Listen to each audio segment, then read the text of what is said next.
దొంగలు ఇప్పుడు తాళాలు పగలగొట్టడం లేదు, ధైర్యాన్నే పగలగొట్టేస్తున్నారు. ఒకప్పుడు చీకటి పడితే ఇళ్లకే పరిమితమైన చోరీలు ఇప్పుడు దేవుడి గుడి నుంచి జాతీయ రహదారిపై పార్క్ చేసిన లారీల వరకు విస్తరించేస్తాయి. భక్తులు మొక్కులు చెల్లించే ఆలయంలో అర్ధరాత్రి అడుగులు పడుతున్నాయి. కష్టపడి సంపాదించిన డ్రైవర్స్ జీవనాధారాన్ని క్షణాల్లో ఎత్తుకెళ్ళిపోతున్నారు. నేరం చేసి పారిపోవడం మాత్రమే కాదు, పోలీసులకు ఒక్క ఆధారం కూడా దొరకకుండా ప్లాన్ చేసేస్తున్నారు. సీసీటీవీ డీవీఆర్లు ధ్వంసం చేస్తున్నారు. చీకటిని అవకాశంగా మార్చేసుకుంటున్నారు. జగిత్యాల్లో దేవుడి గుడికే కన్నం, యాదాద్రిలో లారీ పార్కింగ్లో వరుస చోరీలు. వేరువేరు ప్రాంతాల్లో సాగిన ఈ రెండు ఘటనలు ఇప్పుడు ఒకే ప్రశ్న వినిపిస్తున్నాయి. తెలంగాణలో దొంగలు ఇంతలా రెచ్చిపోవడానికి కారణం ఏంటి? వరుస చోరీలు వెనుక ఒకే ముఠా ఉందా? నేరస్తుల ధైర్యానికి భద్రతలో లోపాలే కారణమా?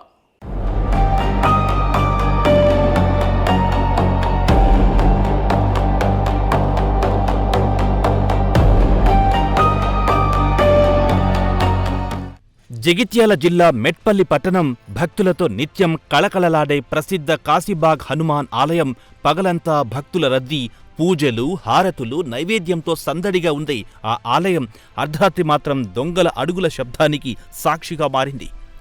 భక్తులు తలవంచి నమస్కరించే గర్భగుడిలోకి భక్తితో కాదు, దోపిడీ కోసం అడుగు పెట్టారు దుండగులు. ఆలయ ప్రాంగణంలోకి ప్రవేశించిన దొంగలు నేరుగా గర్భగుడినే లక్ష్యంగా చేసుకున్నారు.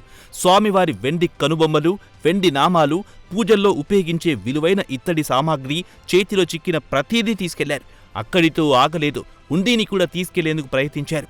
ఈ చోరీలో అత్యంత కీలకమైన అంశం దొంగల ప్లానింగ్. సాధారణంగా సీసీటీవీ కెమెరాలుంటే ముఖం కప్పుకొనొస్తారు, కానీ ఈ గ్యాంగ్ అంతకంటే ఒక అడుగు ముందుకేసింది.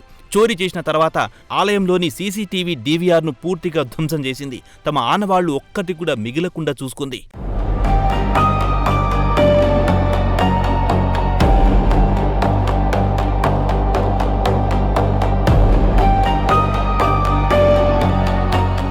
ఉదయం ఆలయానికి వచ్చిన పూజారికి గర్భగుడిలో కనిపించిన దృశ్యం ఒక్కసారిగా షాక్కు గురిచేసింది. స్వామివారి అలంకరణలు కనిపించలేదు, పూజా సామాగ్రి లేదు, హుండీ కదిలించిన ఆనవాళ్లు కనిపించాయి. వెంటనే ఆలయం కమిటీ సభ్యులకు సమాచారం అందించారు. వారు పోలీసులకు ఫిర్యాదు చేయడంతో దర్యాప్తు ప్రారంభమైంది. మరోవైపు యాదాద్రి భువనగిరి జిల్లా చౌటుప్పల్ మండలం పతంగి వద్ద మరో చోరీ జరిగింది. ఈసారి దేవుణ్ణి కాదు, డ్రైవర్ల జీవనాధారాన్ని టార్గెట్ చేశారు. హైదరాబాద్ విజయవాడ జాతీయ రహదారి పక్కనే ఉన్న లారీ పార్కింగ్. దేశ నలుమూలల నుంచి వచ్చే భారీ వాహనాలను రాత్రిపూట ఇక్కడే నిలిపి డ్రైవర్లు విశ్రాంతి తీసుకుంటారు. రాత్రి అందరూ నిద్రలో ఉండగా పార్కింగ్లోకి చొరబడ్డ దొంగలు ఒకటి కాదు, రెండు కాదు, ఏకంగా 3 లారీల బ్యాటరీలను దోచుకెళ్లారు. భారీ వాహనాలు బ్యాటరీలను తీసేయాలంటే సమయం, అనుభవం రెండూ అవసరం. అంటే ఈ పని చేసిన వాళ్లు సాధారణ దొంగలు కాదు.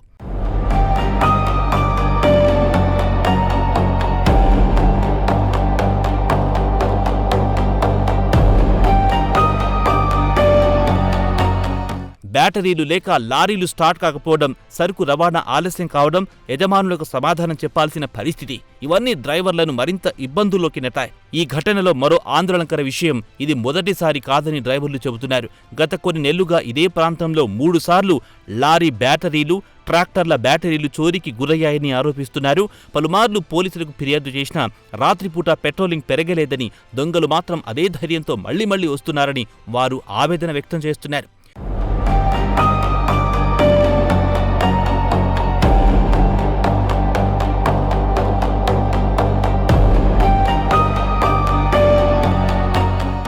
ఇక ఈ 2 ఘటనలు వేరువేరుగా జిల్లాలో జరిగిన నేరస్తుల ఆలోచన ఒకటే.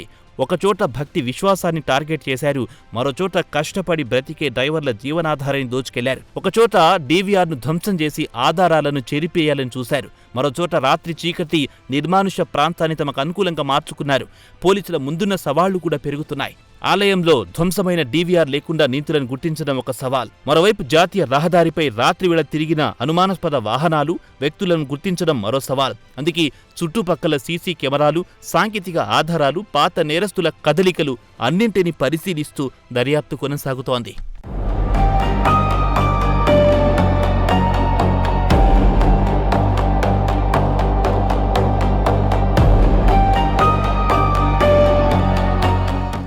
దొంగలు మారిపోయారు, వారి లక్ష్యాలు మారిపోయాయి, వారి పద్ధతులు మరింత తెలివిగా మారిపోయాయి. ఒకప్పుడు నగరాల్లో ఎక్కువగా కనిపించిన ఈ తరహా నేరాలు ఇప్పుడు ఆలయాలు, హైవేలు, పార్కింగ్ ప్రదేశాలు, గ్రామాల వరకు విస్తరించేస్తున్నాయి.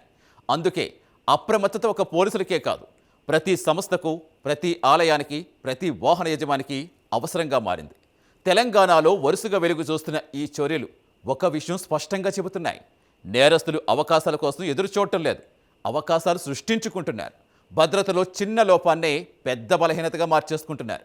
అందుకే ఈ తరహా ఘటనల్లో దర్యాప్తుతో పాటు భద్రతా వ్యవస్థలు మరింత బలోపేతం చేయాల్సిన అవసరం కూడా స్పష్టంగా కనిపిస్తుంది. ఎందుకంటే దొంగల టార్గెట్ ఎప్పుడు ఎక్కడ ఎవరిపై పడుతుందో చెప్పలేని పరిస్థితి ఇప్పుడు కనిపిస్తోంది.